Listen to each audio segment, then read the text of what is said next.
Last week I did a video design tour of World of Goo, deconstructing the design choices that made it great, and now I'm making the second in this series.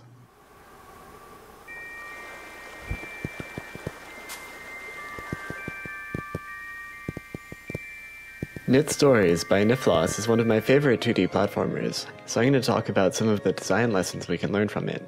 Its major strengths are in its precise control, strong progression, complete challenge, and lightweight footprint.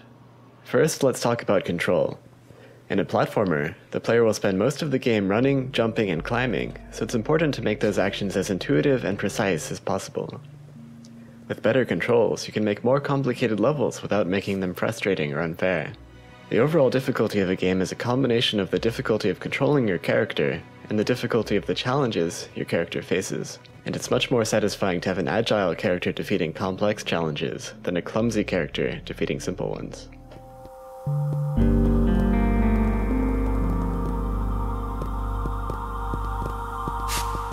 So how does Knytt Stories achieve such precise control? First, there is a lot of friction. You can stop or change direction very quickly, with only enough inertia to smooth out the motion. Since this is a PC game, you can't just press the left button a little bit in order to walk slowly, so there's a separate walk button you can hold down for slow movements. The air control is interesting because it uses the exact same parameters as the ground controls.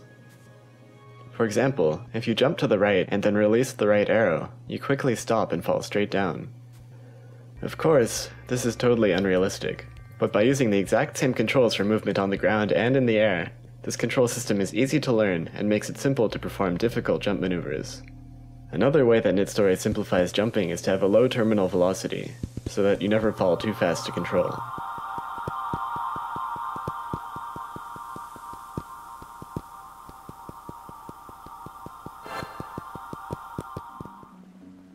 The progression in Knytt Stories is tied closely to the controls.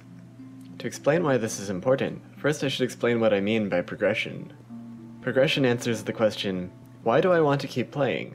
What am I working towards? Each level in Knytt Stories has a nominal objective like turn off the evil machine, or save the animals.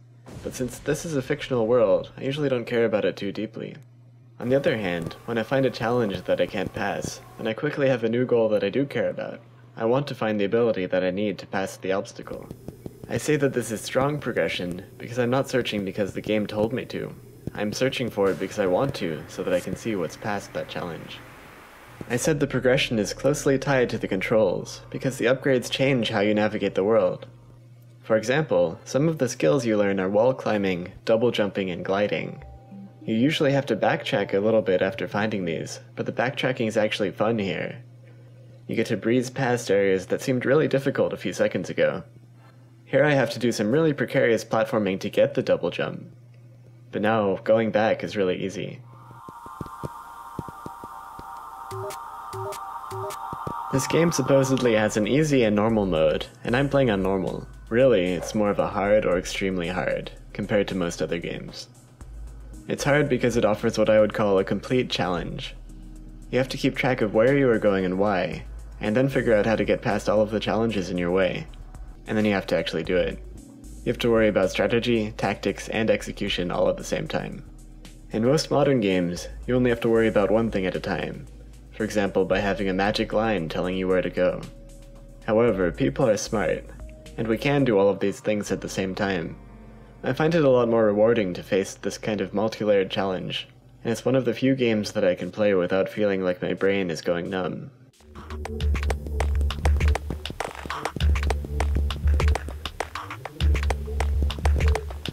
There are a few cheap deaths that you couldn't possibly see coming, but death in Knytt Stories usually only sends you back a few seconds, and you respawn instantly. No load screens or anything.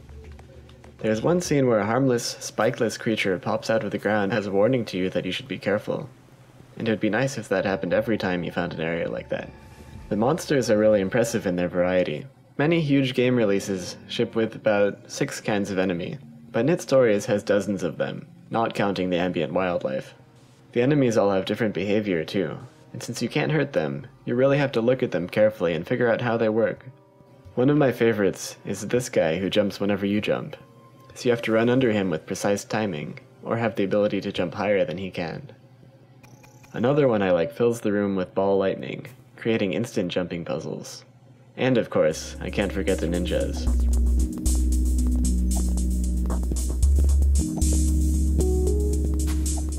This game has a consistent theme of having a light footprint on the environment, which even extends to the game itself. It runs in a small window, uses almost no CPU power, and only 600 kilobytes of RAM, 1,000 times less than many other games. This is good for players like me because I can play it while a movie is rendering or a game project is compiling.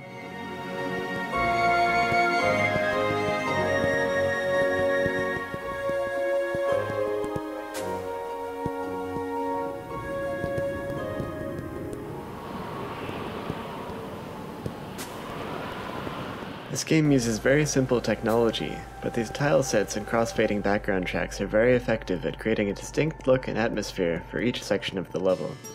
Knytt is a musician as well as a game designer and pixel artist, and it really shows in the attention to detail in the sound design.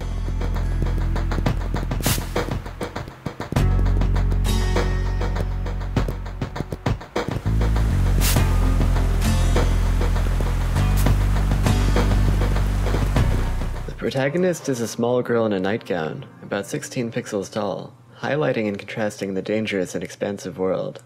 She is easy to destroy, has no weapons, and never hurts anything. This is very unusual in games, and I find it really relaxing. Maybe I've just been living in the Bay Area too long, but it seems like a very positive message that she can save the world without harming anyone. And it's a refreshing change from characters like Lara Croft, who barrels through uncharted rainforests, killing every endangered creature she can find.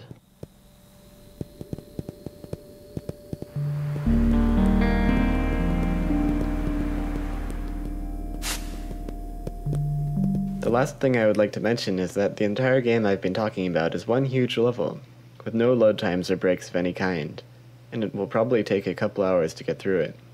There are about 5 more levels by Knytt on his website that are of the same level of quality as the main level, and there are hundreds more levels made by fans. One level that really stood out is called "This Level is Unfinished," which is a really interesting idea that I had never seen before.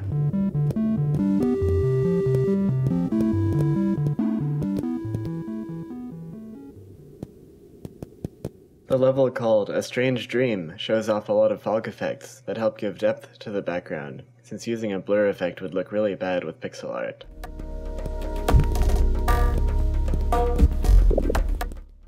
There's a lot more I could say about Knytt Stories, but really you should just try it for yourself. Did I mention that it's totally free?